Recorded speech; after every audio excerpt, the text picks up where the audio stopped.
Hi everyone, so I'm going to carry on with this is the June 2025 Numeracy 2 paper. Mr. Donlan has done the intermediate half of this paper. So the first half, all the way up to question 8, Mr. Donlan has done. So I will share that with you, but I'm going to carry it on from question 8 and look at the A and A star questions from this paper. So, question 8 says, a hot air balloon is initially descending at a speed of 3 meters per second. A passenger drops their phone out of the balloon.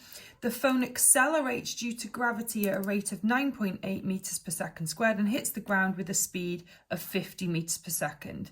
The speed v meters per second of the phone when it hits the ground is given by this formula. So it tells you what each letter stands for, and we're going to calculate the height, which is the h here. So let's actually figure out what we've got. So u is the initial speed of the phone. So the initial speed of the phone is this first number, because that's what the speed they're traveling at that time. So this is the 3 meters per second. G is the acceleration. Okay, it tells us that accelerates due to gravity. So 9.8.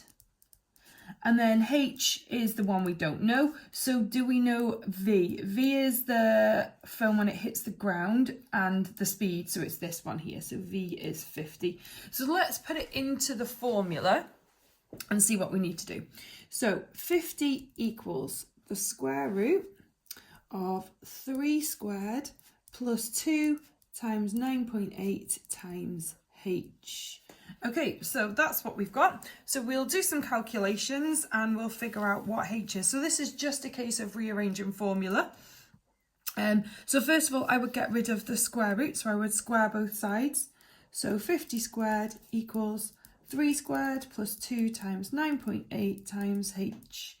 Okay, at this point, you can't just divide or take away all of this.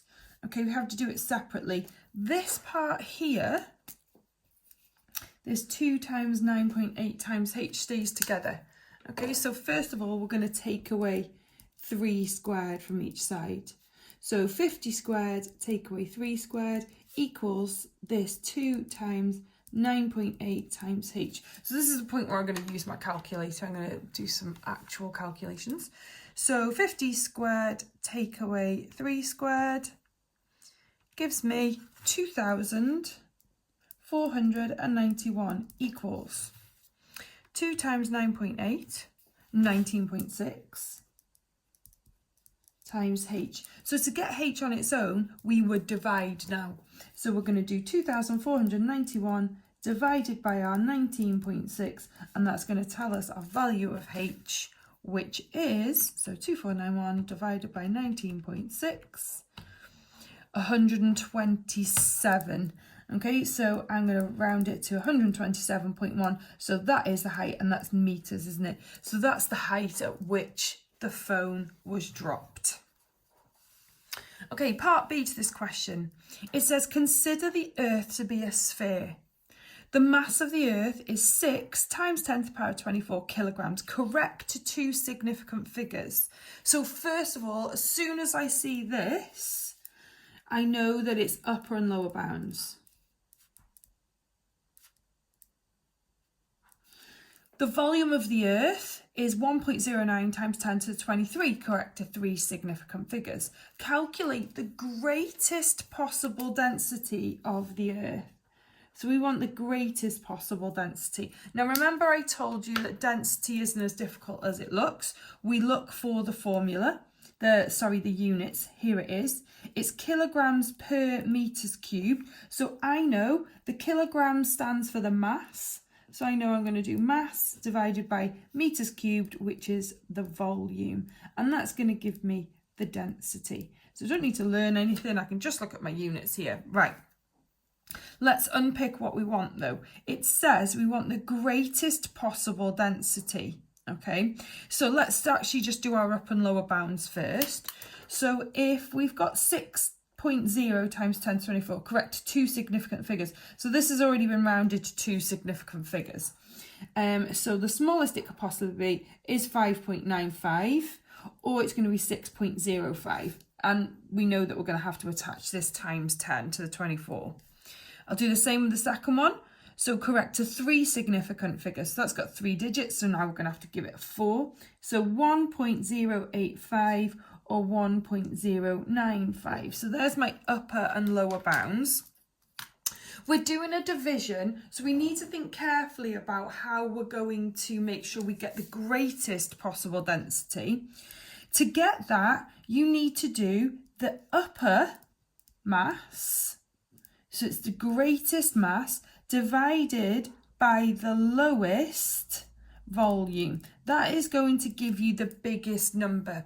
Now, if you don't know that, you could do all the divisions every which way, and you would find that it would be the upper divided by the lower.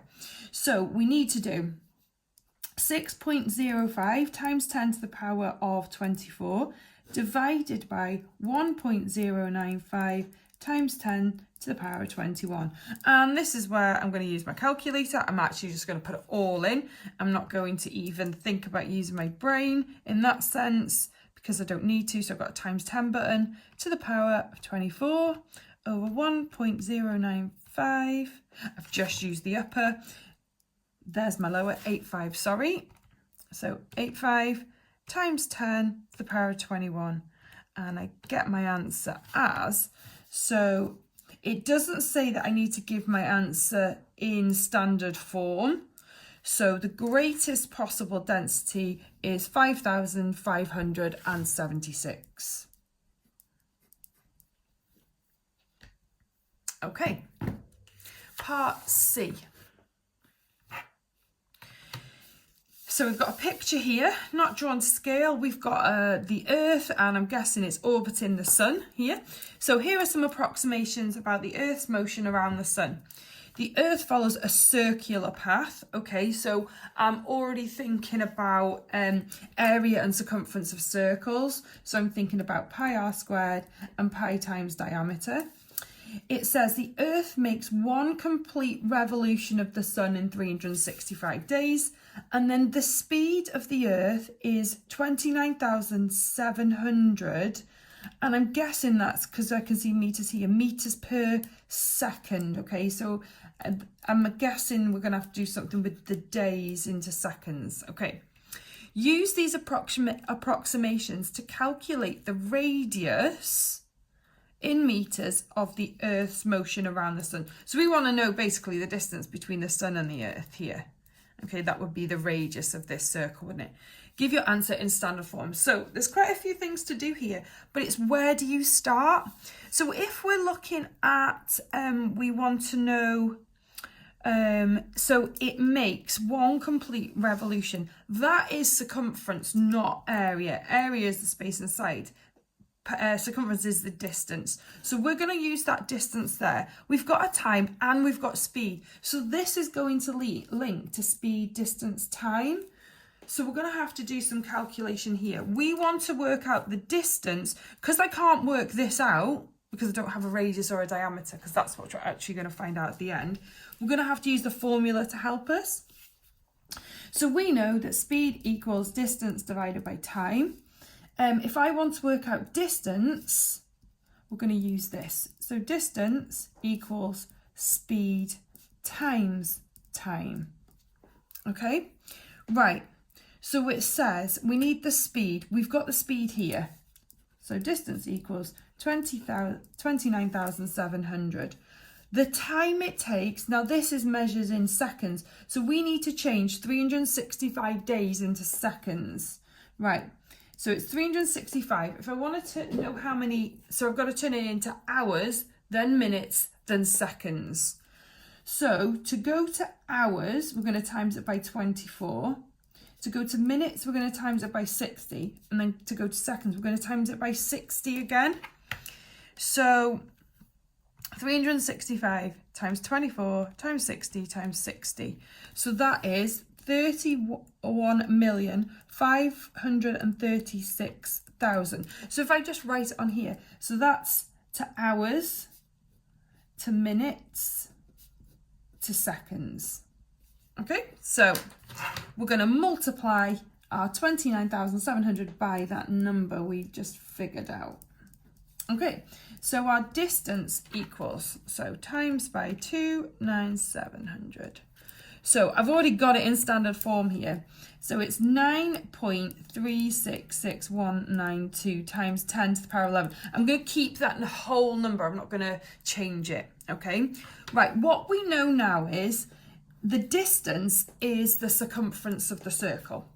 So pi times diameter equals this number that we've just worked out. Okay?